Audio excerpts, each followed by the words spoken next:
পাহাড় আর সমুদ্রের কোলঘেঁষে গড়ে ওঠা এক নৈসর্গিক সৌন্দর্যের নাম কক্সবাজার। নিঃসন্দেহে এটি বাংলাদেশের সবচেয়ে জনপ্রিয় টুরিস্ট স্পট আর একই সাথে বিশ্বের সবচেয়ে দীর্ঘ সমুদ্র সৈকত। এখানে আকাশ মিশে গেছে সাগরের নীল জলের সাথে, দেখা মেলে পাহাড়, সাগর আর সূর্যাস্তের এক দুর্দান্ত প্রেম।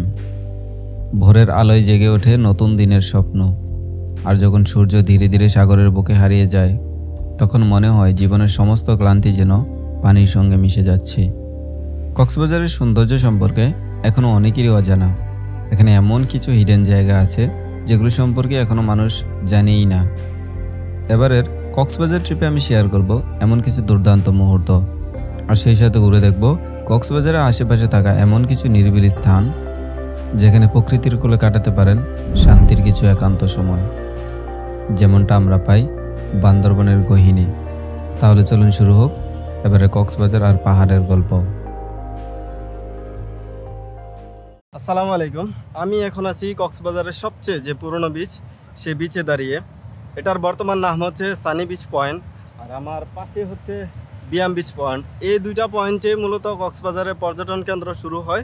আর যতদূর জানি এটার আগেরকার নাম ছিল শৈবাল বিচ। কক্সবাজারের সর্বপ্রথম হোটেলের নামও কিন্তু শৈবাল, যার কারণে এই বিচটার নামও শৈবাল বিচ নামে আগে পরিচিত ছিল, যদিও বর্তমান নাম এটার সানি বিচ। আর এই বিচের পাশে হচ্ছে Laboni beach, and then Sugandha, তারপর কলাতলি। এগুলা রিসেন্টলি হয়েছে, আর এখন বর্তমানে ট্যুরিস্ট অ্যাট্রাকশন কিন্তু ওইদিকেই বেশি। এদিকে খুব একটা মানুষজন আসা যাওয়া করে না। এক সময়কার এই জনপ্রিয় স্পট এখন বলতে গেলে প্রায় জনশূন্য। তবে আপনারা চাইলে যদি একটু নিরিবিলি সময় কাটাতে চান তাহলে আপনারা আসতে পারেন। এই যে ঝাউবন দেখতেছেন, এখানে বসার জায়গা আছে, যদিও এখন বসার জায়গাগুলো কাপলরা দখল করে আছে। আর ঠিক পাশে যেহেতু লাবণী পয়েন্ট আছে, খুব বেশিক্ষণ সময় লাগবে না, তো হেঁটেই চলে আসা যায়।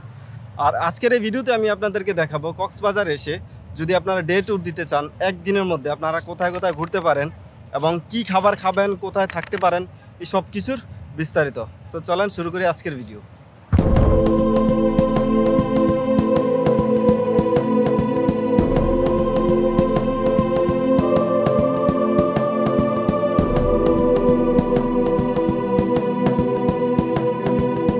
এটি কক্সবাজারের সমুদ্র সৈকতের মূল ফটক। এখানে সামনের দিকে যে রাস্তাটি চলে গেছে এটি মূলত কলাতলি বিচ। ডান দিক দিয়ে যে রাস্তাটি গেছে এটি দিয়ে সুগন্ধা বিচ, লাবণী বিচ, বিমানবন্দর এবং কক্সবাজারের মেইন শহরে যাওয়া যায়।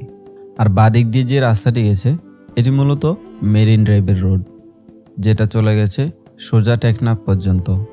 আপনি যে পরিবহনে করেই কক্সবাজার আসেন না কেন, আপনাকে এই ডলফিন মোড়েই নামিয়ে দেওয়া হবে, আর এখান থেকে আপনি সিদ্ধান্ত নেবেন আপনি কোন দিকে যাবেন। এই ডলফিন মোড়ের চারপাশেই হোটেল রিসোর্ট রয়েছে। এখানে কম বাজেট, যেমন 1000 টাকা থেকে শুরু করে 50,000 থেকে 1 লক্ষ টাকা পর্যন্ত 5 স্টার মানের হোটেল রয়েছে। তাই সিদ্ধান্ত আপনার, আপনি কোনটি বেছে নেবেন। তবে আর যাই করেন না কেন, গাড়ি থেকে নেমে এখানে লোকালদের ধান্দায় মোটেও পড়বেন না, এটা সাবধান।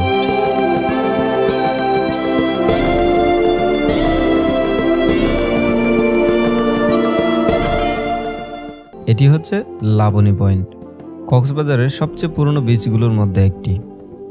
এখানে একটি উন্মুক্ত মঞ্চ রয়েছে, যারা গ্রুপ ট্যুরে আসেন তাদের জন্য এটা কাজে লাগতে পারে। এখন আপনাদেরকে একটা মোস্ট ইম্পর্ট্যান্ট তথ্য দিয়ে রাখি, যারা সাগরে নামেন গোসল করার জন্য তারা খুবই সাবধানে নামবেন, কারণ এই ঈদে গত 16 ঘন্টার মধ্যে 6 জন মারা যায়, যেটা অত্যন্ত একটি দুঃখজনক ঘটনা। এখানে সেফটি গার্ডম্যান রয়েছে, ওদের নির্দেশনা পাই টু পাই মেনে চলুন, না হয় আপনার জীবনও চলে যেতে পারে। এখানে আরও কিছু নির্দেশিকামূলক পতাকা দেওয়া আছে, এগুলো মেনে চলুন। এই যে লাল পতাকার এরিয়ার বাইরে একদমই যাবেন না, এগুলো রিস্কি জোন। এটি হচ্ছে সুগন্ধা বিচের গেট। এটি মূলত কক্সবাজারের সবচেয়ে রাশ এরিয়া।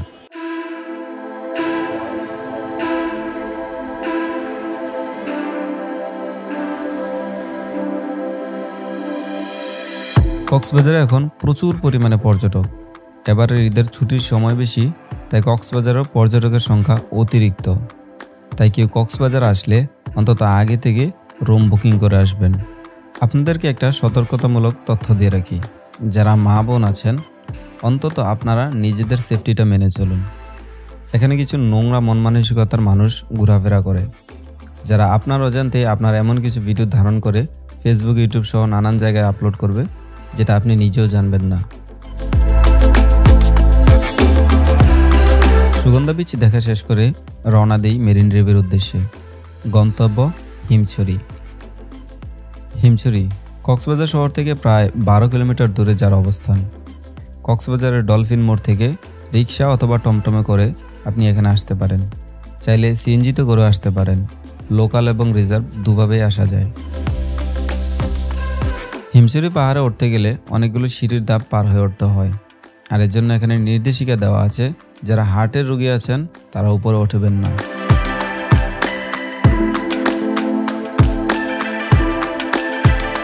হিমছড়ি পাহাড়ের উপর থেকে এমন কিছু সুন্দর দৃশ্য দেখা যায় যা সত্যি মনোমুগ্ধকর, এবং সাথে ছিল সূর্যাস্তের আগ মুহূর্তের এক গোল্ডেন আওয়ার। অনেক সুন্দর একটি মোমেন্ট ছিল সেটি।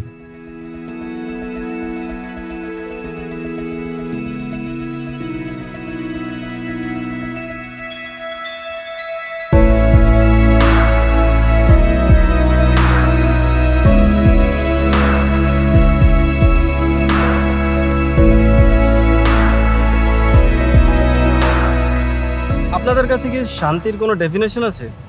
মানে এমন কোনো একটা প্লেসে আসলেন, কি জন্য শান্তি লাগলো? কারো জানা থাকলে জানাবেন। তবে আমার শান্তি লাগে আমি যখন ঘুরতে যাই, কোথাও ঘুরতে গেলে এমন কিছু মোমেন্ট আসে যেগুলো দেখলে আমার অনেক বেশি শান্তি লাগে। আর এখন আছি কক্সবাজারে। কক্সবাজারের শান্তির জিনিসটা কি জানেন?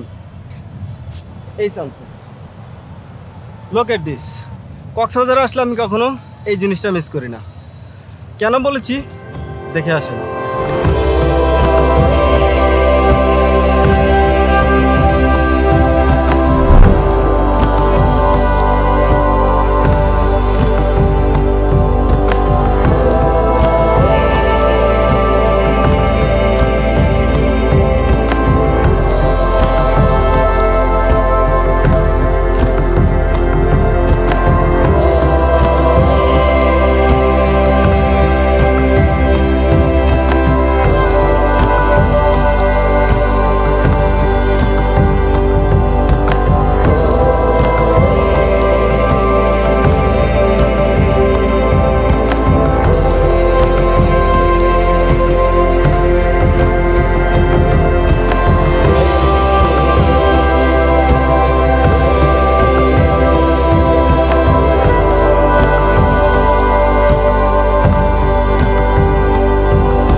এই হিমছড়ির পাশে আছে সালসা বিচ, এবং তারপরেই আছে ইনানি বিচ এবং পাটোয়া টেক, যেগুলো সম্পর্কে আমার আগের ভিডিওতে বলা আছে।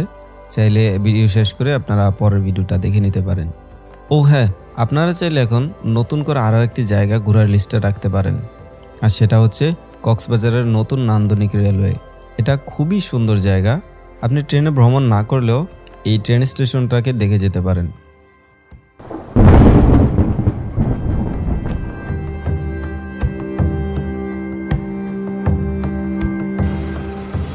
আপনি কক্সবাজার আসবেন আর রাতের বেলা এই লাইভ সি ফুড খাবেন না, এটা হতেই পারে না।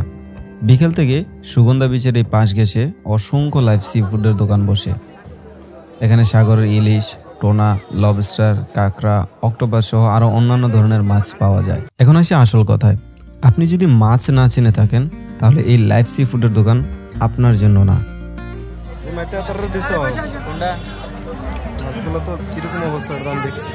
কারণ এখানে 50%-এর উপরে মাছ, আমি চ্যালেঞ্জ দিয়ে বলতে পারবো, বাঁশি এবং পচা টাইপের।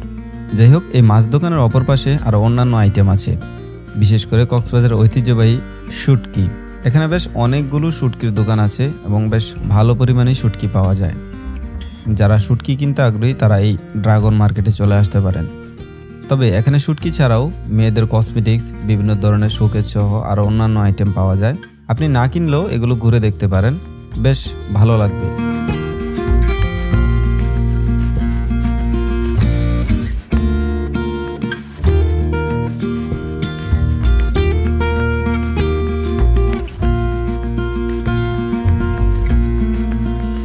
অনেক তো দোকানপাট দেখালাম, এখন আসি খাবার কোথায় খাবেন। কক্সবাজার এসে আপনি কোথায় খাবেন সেটা নির্ভর করবে আপনার বাজেট কেমন।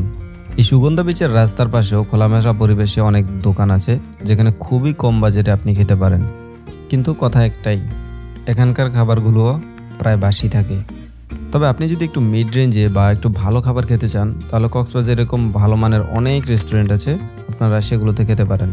তবে এগুলোর মধ্যে অনেকগুলো বেশ ভালো পরিমাণে দাম রাখে, কিন্তু খাবারের মান যথেষ্ট ভালো। যেমন আলগনিতে এই 2 পিস মুরগির মাংসের দাম 300 টাকা। এবার আসি আজকের ভিডিওর সবচেয়ে স্পেশাল জায়গাটি সম্পর্কে। আমরা এখন রওনা দিয়েছি সোনাইছড়ির উদ্দেশ্যে। কক্সবাজার থেকে যার দূরত্ব মাত্র 25 কিলোমিটার দূরে। আমরা কক্সবাজার থেকে বাইকে করে রওনা দিয়েছি। রামুর একটু আগে দিয়ে একটা গ্রামের ভিতর দিয়ে বাইপাস করে আমরা সোনাইছড়ির উদ্দেশ্যে রওনা দিয়েছি, যাতে করে আমাদের রাস্তাটা আরও কমে যায়।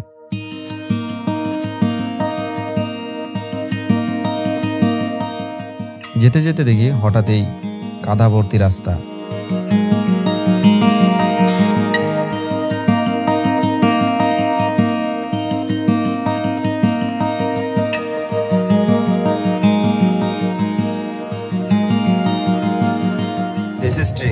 কাদার মধ্যে বাইক আটকে গেলে এইভাবে উদ্ধার করতে হয়। জোস লাগছে।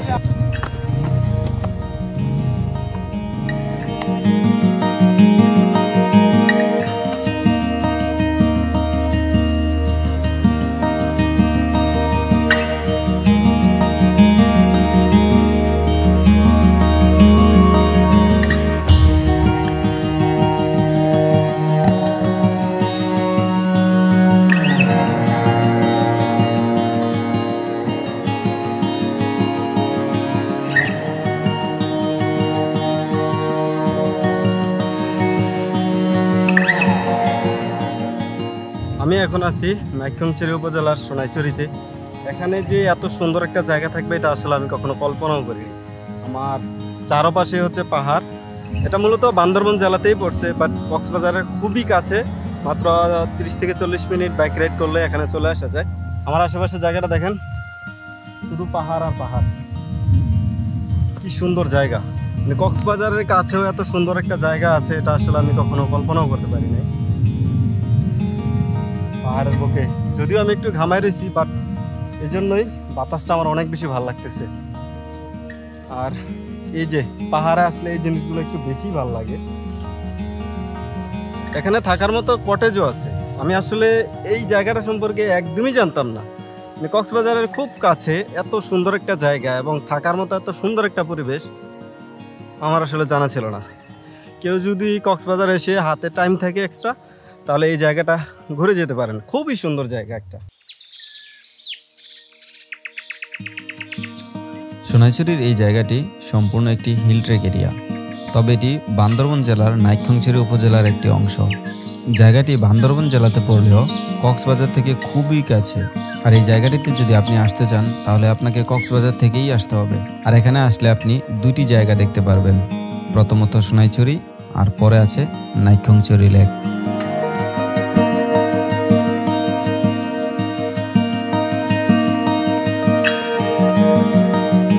আপনি এখানে আসলে কক্সবাজারে যে মিনি বান্দরবন আছে সেখানে আশা করি আর যাওয়া লাগবে না, কারণ কক্সবাজার থেকে মিনি বান্দরবনের দূরত্ব প্রায় 15 থেকে 16 কিলোমিটার দূরে, যেখানে পাহাড়ের সংখ্যা হতে পারে হাতে গোনা কয়েকটি। আর আপনি মাত্র 25 কিলোমিটার দূরে আসলে দেখতে পারবেন পুরোদমে বান্দরবনের ফিল। যদিও এটি বান্দরবন জেলারই অংশ, তবে আপনারা যদি ফ্রেন্ড সার্কেল বেশি হন তাহলে এখানে এই ঝুমঘরগুলোতে থাকতে পারবেন। তবে 2-1 জন এসে এখানে থাকার আমি রিকমেন্ডেড করব না।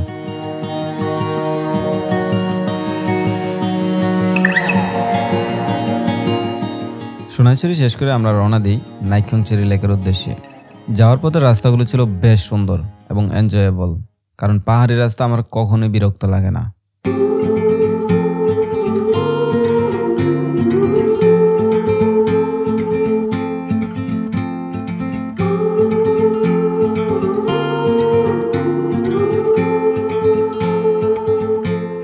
এটি হচ্ছে নাইক্ষ্যংছড়ি লেকের গেট, যেখানে প্রবেশ মূল্য 40 টাকা।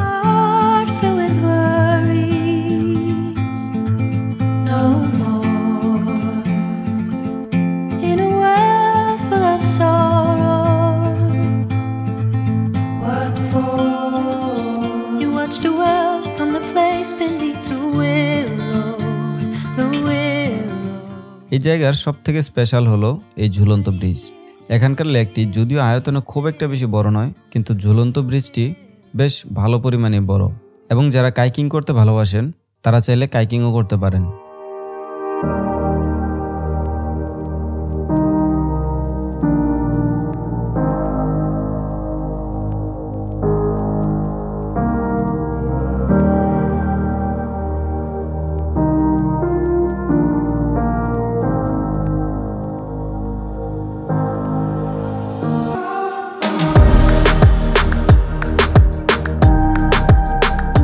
যখন নাইক্যংচেরি থেকে ফিরতেছিলাম তখন ছিল গোল্ডেন আওয়ার। সূর্যটাকে জাস্ট গোল্ড কালারের মতোই লাগতেছিল। আমি দাঁড়ানোর মতো জায়গা পাচ্ছিলাম না, তবে একটা গ্রামের সাইডে এসে দেখলাম যে এখানে দাঁড়ালে বেশ ভালো পরিমাণে কিছু ফুটেজ পাওয়া যাবে, তাই এই গ্রামের অংশে দাঁড়িয়ে গেলাম, কারণ আমি গোল্ডেন আওয়ার কখনো মিস করতে চাই না। আর যতক্ষণে দাঁড়ালাম ততক্ষণে সূর্য অনেকটাই ডুবে গেছে, তারপরও যতটুকু পেরেছি কভার করার চেষ্টা করেছি। তবে এই সানসেট আমার সব সময় সেরা লাগে, বেশ সুন্দর ছিল এটা।